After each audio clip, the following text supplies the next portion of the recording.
ఐడ్రీమ్ ప్రేక్షకులకు నమస్కారం. నేను ఉదయశ్రీ.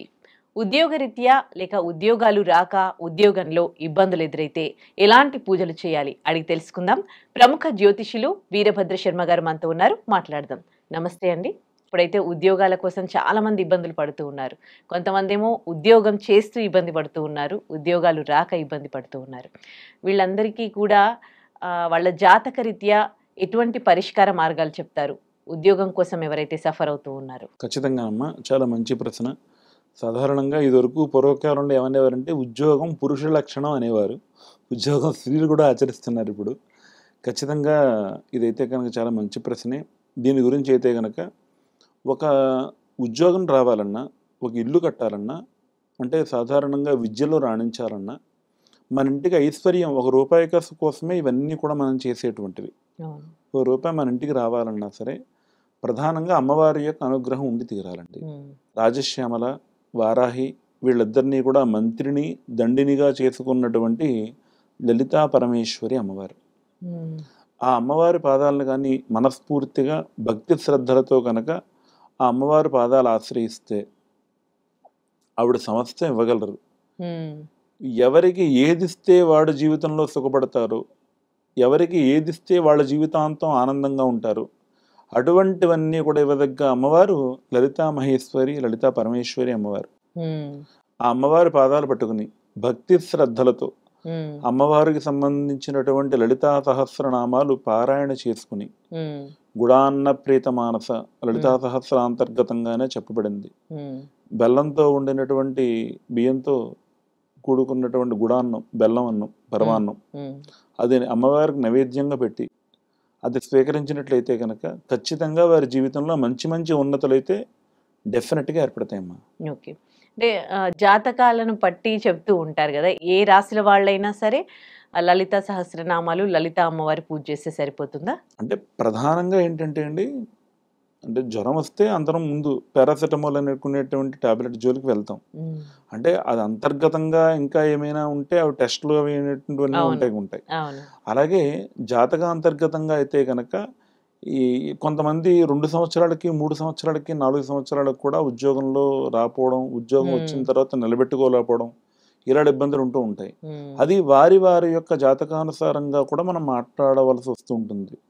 కొంతమందికి వాళ్ళ యొక్క విద్యలో బాగా రాణించి చాలా మంచిగా మంచి మంచి మార్కులు తెచ్చుకున్నటువంటి వాళ్ళకు కూడా ఆ ఉద్యోగం దగ్గరికి వెళ్ళేసరికి కొంచెం సక్సెస్ రేట్ సరిగ్గా ఉండకుండా ఇబ్బంది పడుతుంటారు. అంటే ఆ టైంలో వచ్చినటువంటి దశాంతర్దశలు అనేటువంటి ఉంటుంటాయి. అంటే ఉదాహరణకి 2025 సెప్టెంబర్ 1వ తారీఖు వరకు ఆయనకి ఏదో చక్కగా కుజమహాదశ ఉంది. ఆ కుజమహాదశలో ఆయనకు అన్ని పనులు నేను ఏదైనా చేయగలను చెప్పనేసి అనుకున్నారు ఆయన.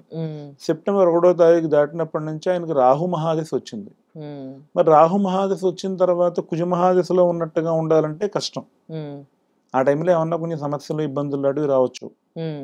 లేదంటే కనుక అప్పటిదాకా చక్కగా ఏదో బుధ మహాదశ జరిగి బుధ మహాదశ పూర్తయిపోయిన తర్వాత కేతు మహాదశ వచ్చింది అనుకోండి, ఆ కేతు మహాదశలో బుధ మహాదశలో ఉన్నట్లుగా ఉండడం కష్టం.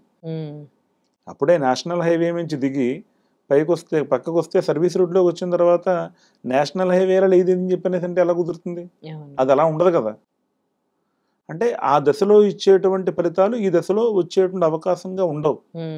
సో ఆ దశలో వచ్చినటువంటి ఇబ్బందులు ఏవైనా ఉంటే కనుక వాళ్ళ యొక్క జ్యోతిష్కులను తెలుసుకుని, ఈ దశలో నేను ఏం చేస్తే నాకు ఉన్నటువంటిది ఇబ్బంది తగ్గుతుంది, నాకు రావాల్సినటువంటి ఆ ఉద్యోగమా లేకపోతే వ్యాపారంలో రాణించడమా, దేంట్లో నేను సెటిల్ అవ్వగలుగుతాను అనేటువంటిది వాళ్ళ యొక్క జాతకాంతర్గతంగా మనం తెలుసుకోవాల్సిన అంశాలు ఉంటాయి.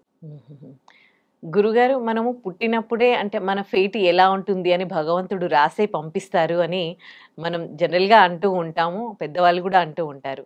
కానీ మనం జాతకాలు, పరిహారాలు అని ఇట్లా ఏదైతే పూజలు అవి మనం చెప్తూ ఉంటామో, అప్పుడు అంటే మనం పుట్టినప్పుడు రాసుకుని వచ్చిన రాతలు మనం పూజలు చేయడం వల్ల మారిపోతాయా? ఇప్పుడు సపోజ్ ఇప్పుడు ఉద్యోగాల గురించే మనం మాట్లాడుతూ ఉన్నాము. వాళ్ళు ఎప్పుడు ఉద్యోగం రావాలి, ఉద్యోగంలో ఎట్లాంటి ఇబ్బందులు ఉంటారు అనేది మనకు చిన్నప్పుడే అది ఫేట్లో రాసి ఉంటుంది కదా. ఇప్పుడు మీరు పూజ పరిష్కార మార్గాలని చెప్తూ ఉన్నారు కదా.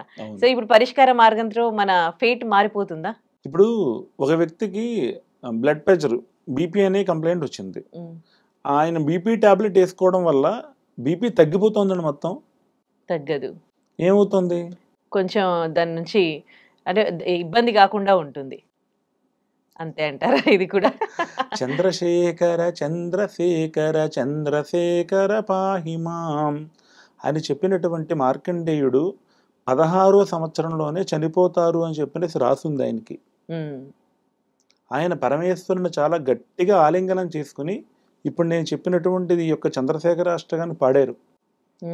ఈ చంద్రశేఖరాష్టకం ఆయన పాడుతూ పరమేశ్వరుడు యొక్క శివలింగం పట్టుకుని ఉన్నటువంటి కారణం చేత ఆయన చిరంజీవి అయ్యారండి. ఐ మీన్ చిరంజీవి మీన్స్ ఇంకా ఆయనకి మరణం లేదు. ఆయనకి మార్కండేయుడికి మొత్తం ఈ యొక్క ప్రపంచం మొత్తం అంతరించిపోయినా సరే ఆయనకి మరణం లేదు. ఎలా వచ్చింది? ఆయన పరమేశ్వరుడు యొక్క పాదాలు పట్టుకుని చక్కగా చంద్రశేఖరాష్టకం పారాయణ చేస్తూ నిరంతరం ఉదయం, మధ్యాహ్నం, సాయంకాలం, రాత్రి అనే తేడా లేకుండా ఎప్పుడూ కూడా శివనామస్మరణ చేస్తూ ఉన్నటువంటి జీవితం ఆయనది.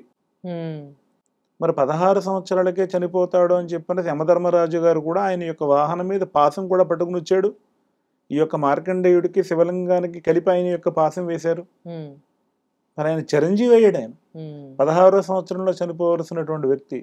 అంటే చిరంజీవి అంటే మరణం లేనటువంటి వాడని చెప్పినది అర్థం అండి. సప్త చిరంజీవుల్లో ఒకరు. మార్కండేయుడి పేరు యొక్క పఠిస్తే గనక అపమృత్యు దోషం కూడా పోతుందని చెప్పి శాస్త్రవచనం. అర్థమైంది. సంతోషం. ధన్యవాదాలు గురుగారు. నమస్కారం తల్లి.